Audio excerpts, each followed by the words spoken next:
పంచమి బాధని మొత్తం అర్థం చేసుకున్న సుబ్రహ్మణ్య స్వామి పంచమితో ఇలా అంటూ ఉంటాడు.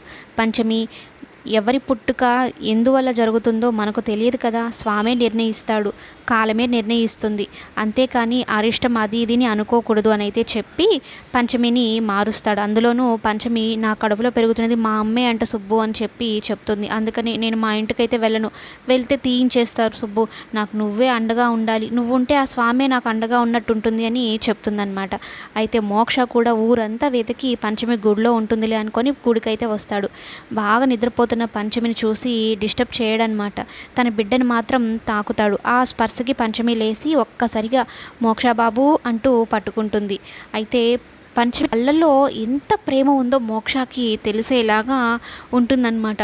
అయితే పంచమిని దగ్గరికి తీసుకొని, మన బిడ్డకి ఏం కాదు పంచమి, నువ్వు అలాంటి పిచ్చి పిచ్చి ఆలోచనలు ఏం పెట్టుకోకు, నీకు నేను ఉన్నాను కదా, నీకు నేను అండగా ఉన్నాను అని అయితే ధైర్యం చెప్తాడు.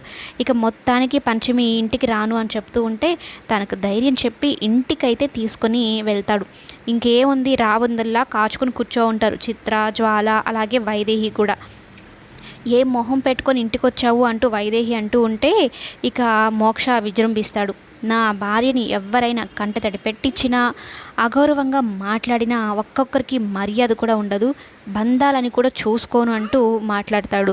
అయితే పంచమిని వైదేహి అంటుంది, నా బిడ్డని నువ్వు చంపాలనుకునే కదా ఇలా చేస్తున్నావు అని అయితే అంటూ ఉంటే పంచమి అలా కాదత్తయ్య గారు అని అయితే అంటూ ఉంటే ఇక మోక్షాన్ని రంగంలో దిగి, ఇప్పుడే చెప్తున్నాను, పంచమి ఇక్కడే డెలివరీ అవుతుంది, 12 బిడ్డకి జన్మనిస్తుంది, మరొక్కరెవ్వరైనా ఇలాంటి మాటలు మాట్లాడారంటే ఊరుకునేదే ఉండదు అని అయితే చెప్తూ ఉంటే, అంటే నీ బిడ్డ జన్మిస్తే మాకు అరిష్టం అని తెలిసినా కూడా ఈ ఇంట్లోనే ఉంటారా మీరు అని అయితే అంటూ ఉంటే, ఉండాల్సిన వాళ్ళు ఉండండి, వెళ్ళిపోవాల్సిన అనుకున్న వాళ్ళు వెళ్ళిపోండి, అంతేకాని నా పంచమి ఇక్కడే ఉంటుంది, నా బిడ్డ ఇక్కడే జన్మిస్తుంది అని అయితే గట్టిగా వార్నింగ్ ఇచ్చి వదిలిపెడతాడు.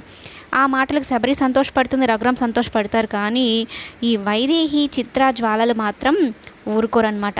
వీళ్ళిద్దరు బాధ ఏంటి, మోక్ష ఇక్కడ ఉండకూడదు అని, వైదేహి బాధ ఏంటి, తన బిడ్డే భూమి మీదకి రాకూడదు, నా బిడ్డకి ప్రాణగండం కదా, ఎలా ఉండనిస్తాను, అసలు పంచమి కడుపులో బిడ్డనే ఉండనివ్వను అంటూ వైదేహి అనుకుంటూ ఉంటుంది. మరి ఏం జరగబోతుందో కమింగ్ ఎపిసోడ్లో చూద్దాం.